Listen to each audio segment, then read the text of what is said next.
Chioma chose to cry on a private jet. Chioma said, I would rather cry in a private jet than cry in a cake and a pepper. Sprinkle, sprinkle. Most of you are in a comment section. Oh, you should leave the video. You should leave the video and go where? If Chioma is smart, do not leave the video, honey. I heard you guys moved to Atlanta. Stay in the $1 million house he bought you. Gather as much evidence. If y'all are truly married, honey, you have the upper hand. Like, listen, you have the gold mine. You see, you think if my husband cheats, I will pack my bag and leave the house. That's the first mistake I will never make. My husband cheats, I will sit in this house. Gather my evidence. I've told him many times. I said, if you try it, I will drain you dry. We don't even have a prenup. So try it. Y'all are over there. Chioma should leave the video. Why? Worst comes to the worst. I would rather cry in a private jet. Hi guys, we're back. I'm back from YouTube jail. The food was horrible. The water was mid, but we're back. Did I learn my lesson? I think so. I will never post real ish again in my life, I guess. Yeah, we got 2 videos this week. I hope you enjoy. If you take a black woman and stick her in a room with 10 black men, just random pick. Just go pick a random. Go to the mall and pick 10 random black people. Stick them in a room. Ask every one of them, what do you do for a living? What do you do for a living? What do you do for a living? How many kids do you have? What do you do for a living? What is your education level? Da, da, da, da. What are your accomplishments in life? I'm going to say 8 times out of 10, that woman has outdone every man in that room and still doing stuff. So when guys come and say crazy stuff to you, just think about that. Just think about that.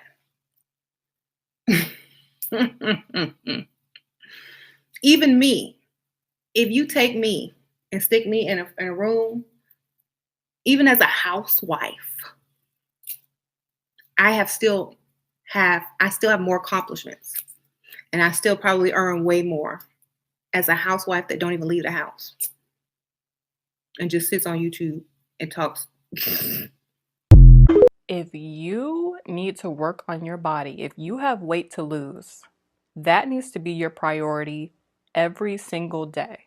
When you wake up in the morning, you need to be figuring out how you're going to lose some weight today. Okay? Do you need to do some intermittent fasting? Do you need to eat only fruits and vegetables today? Do you need to not eat anything and do a water fast for the next 3 days? Fasts are good for you. They reset your immune system. And they make it fresh down there. If you got any issues you need to fast. Okay? Let me tell you. If you ever have like a YEAST infection, fast. It'll clear it up. Fast 1 day and it'll go away. I promise you. Ladies, please, for the love of God, dress up in the airport. I just got here, and but please, everybody treats you so nicely, and of course it's your energy as well, but you get treated so nicely. Please invest in the way you dress, okay? And if you ever can fly, a better cabin, try to, because it really is an investment. Okay, have a really good day. These sugar babies got a plan out here, and what is the plan? Stay in shape and catch flights and not feelings. Now let's talk about Shaunie O'Neal. Excuse me, Shaunie Henderson, because she's remarried. Now let me go ahead and read Shaunie's statement, and I quote, "Looking back, I don't know that I was really in love with the man, but I was in love with the idea of being married to the man I had a family with." You cold-blooded, Shaunie. You cold. Now let's read Shaq's statement. Shaq said, and I quote, "I understand.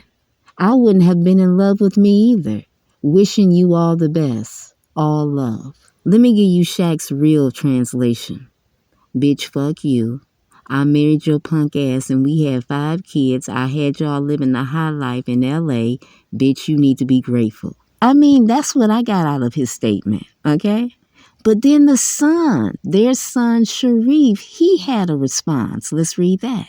Sharif's son stated, and I quote, "Love you, man. You saved my life. Literally the most lovable, likable person on the planet." Shaunie, you got your sons mad at you, Shaunie. They looking at you different now. How you gonna paint yourself out to be just a 304 and not a wife? You looking crazy right now. What kind of chess game are you playing? It's one thing if you're a single woman and you don't have any children. You can go ahead and paint yourself as a 304. Go ahead. But if you were married with 5 children, you gotta have some respect for your children. And so what's up with the new husband? Does she love the new husband? Will she do a new interview in a couple of years about how she didn't like him as well? What is the biggest bill you've seen in a club in Miami? $50,000 with Rick Ross at 11, yeah. And he paid for it? Yeah, he did. What's the most amount of money you've ever spent at a club? Me?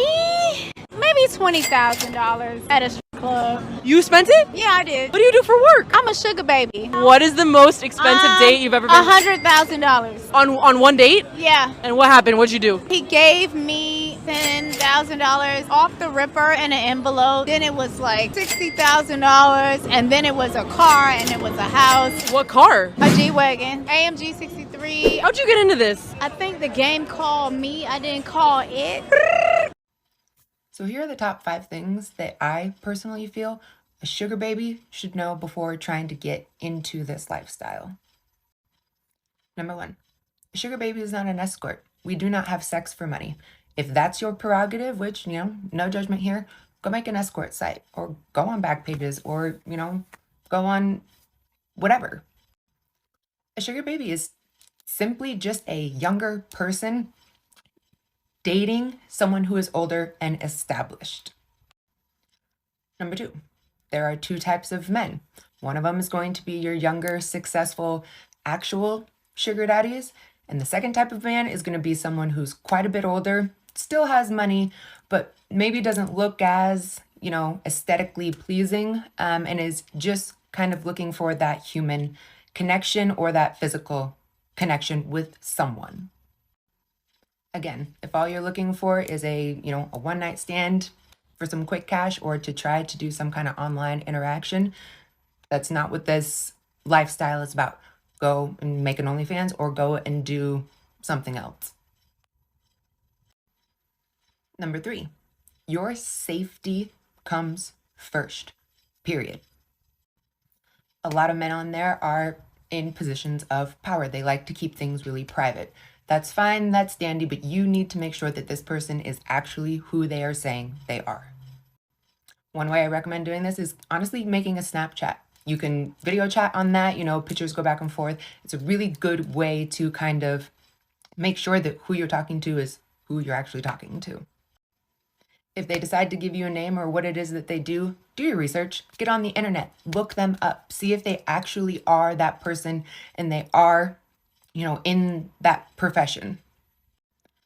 I cannot stress this enough. Always, always, always meet in a public place first. Always. The more people, the better. If you get a weird feeling, don't go. Honestly, just don't go. Don't do it. Always trust your gut. Always trust your intuition. Number 4, your profile and your photos. Your photos and your profile are the very first thing that these people see. So, take your time, put thought into it, put effort into it, and don't just, write that, no, hey, I'm looking for money, like, who wants to hang out? Because I promise you that attracts the wrong type of man. Number 5, quit with the pity parties. Real sugar daddies can see right through you. So if you're going to start off a conversation by saying that you are starving and you need money for food, these people are going to see right through you and they're going to immediately block you. Be normal. A damsel in distress is desperate and it looks bad. Feel free to ask me any questions and I hope this helps. I think sugar babies need to be more honest because we all know it's not all peaches and cream. It's not that you meet a guy, you go to the hotel room, and he gives you a quick $30,000. We all know that it's way deeper than that, and I think more women need to be honest. I heard about 2 black women who went on dates with white men and were unalived on the first date and their bodies dismembered. Black women, just because you're going out with a white man, don't think that that's your savior. You have to wake up. Okay? Do a background check if you need to. Don't think that because he's white that he's innocent, because it's not true. I understand black women on these channels are telling women to open up their minds to dating. Yeah, open up your mind, but you got to be smart about it. You just can't jump at the first opportunity because a man thinks you're cute. You have to do some research. You got to make sure you're safe out here. Now let's move along to the next clip. A woman is talking about celibacy. Roll it.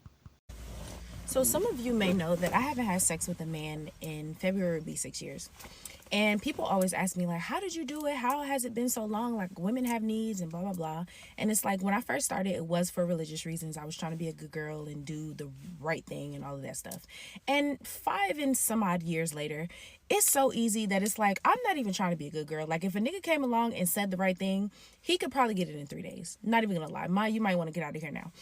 But it's like, these niggas make it so easy because they be cornying their way out of pussy. Like, these niggas really have nothing else to offer but money. Like, I've dated so many men with money.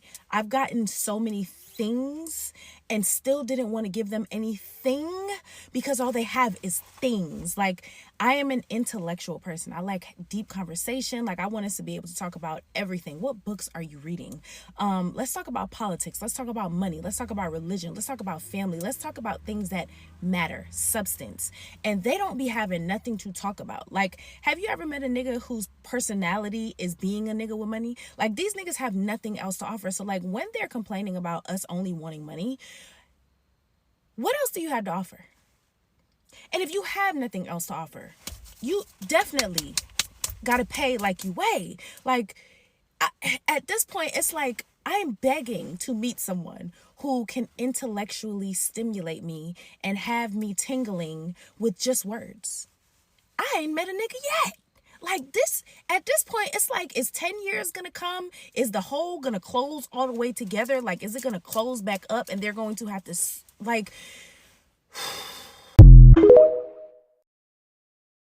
Celibacy can be a great thing because you can use that sexual energy to get a lot done. Some people use sex magic to manifest everything that they want in their life while they're participating in sex.